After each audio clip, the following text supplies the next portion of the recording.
पवन जी, अब डॉक्टर मनमोहन सिंह हमारे बीच नहीं रहे, किस तरह से आप उनको याद करना चाहेंगे? तमाम कांग्रेस के नेता इस वक्त मौजूद हैं एम्स के भीतर, क्या जानकारी भी आप देश को बताना चाहेंगे? आज हमारे लिए, कांग्रेस के लिए ही नहीं, देश भर के लिए एक बहुत दुखद दिन है। एक ऐसे काबिल नेता, एक काबिल अर्थशास्त्री, एक काबिल प्रधानमंत्री की मृत्यु हुई है, जिन्होंने इस देश को, इस देश की अर्थव्यवस्था को नए आयाम दिलाए। और मुझे लगता है कि उनकी ये यादें, उनकी ये प्रेरणा, उनकी ये भूमिका सदैव याद रहेगी, सदैव प्रेरणा हमें उससे मिलती रहेगी। आप उनके आखिरी दर्शन के लिए लोग जाना चाहते होंगे, उसके लिए क्या जानकारी देंगे पवन जी आप? वो जब अभी देखते हैं क्या परिवार क्या निर्णय लेता है, ये निर्णय परिवार को लिया जाता है, उसके बाद हम लोग का, हमारी कोई भूमिका होगी। तो थोड़ा इंतजार कर रहे हैं हम भी, परिवार को जो निर्णय लेने हैं पहले वो ले लें। तमाम मौकों पर पवन जी हमने देखा था कि किस तरह से व्हील चेयर पर जब उनकी जरूरत थी राज्यसभा में खुद वहां पर मौजूद थे।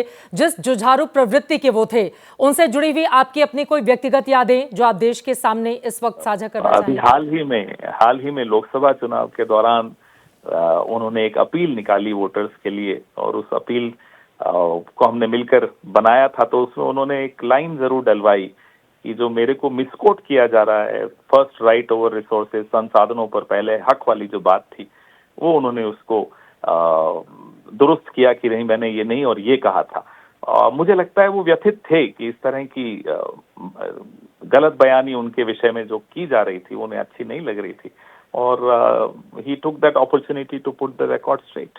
पवन खेड़ा जी, उनका वो बयान भी बहुत ज्यादा उस समय चर्चा में आया था जब उनकी ओर से कहा गया था कि वर्तमान मेरी जितनी भी आलोचना कर ले, लेकिन इतिहास मुझे किस रूप में याद रखेगा, यही मेरी सबसे बड़ी उपलब्धि होगी। अब चूंकि वो हमारे बीच नहीं रहे, इतिहास के पन्नों में जब वो दर्ज होंगे तो किन शब्दों में, पवन खेड़ा जी? मुझे लगता है एक बात अच्छी हुई कि पिछले 10 साल में ही लोगों ने तुलना की, और उनके जीते जी उन्हें ये समझ में आया कि लोग उनको वाकई अच्छी तरह से जज करने लगे।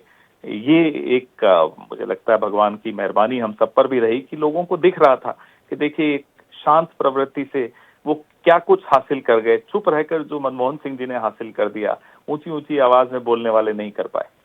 और इसी वजह से उनकी ओर से वो लाइनें भी बोली गई थी कि हजारों जवाबों से अच्छी है मेरी खामोशी, न जाने कितने सवालों की आबरू रखी। बिल्कुल बिल्कुल। बहुत धन्यवाद आपका एबीपी न्यूज से बातचीत करने के लिए। पवन खेड़ा, कांग्रेस पार्टी के सीनियर लीडर को आप सुन रहे थे। परिवार की ओर से निर्णय लिया जाएगा। यकीनन उनके अंतिम दर्शन के लिए जितने भी उनके चाहने वाले हैं, देश के कोने कोने में जो लोग मौजूद हैं, वो चाहेंगे कि वो उनके अंतिम दर्शन कर पाएं। इसके लिए कुछ ही देर में आधिकारिक जानकारी भी कांग्रेस पार्टी की ओर से दी जाएगी, जिसका हमें इंतजार करना होगा। लेकिन आपको बताते चले कि ये दूसरी तस्वीर भी आपको दिखा रहे हैं। एक बार जब 2004 में उन्होंने प्रधानमंत्री पद के तौर पर शपथ ली थी, और उसके बाद 2009 का वो मौका था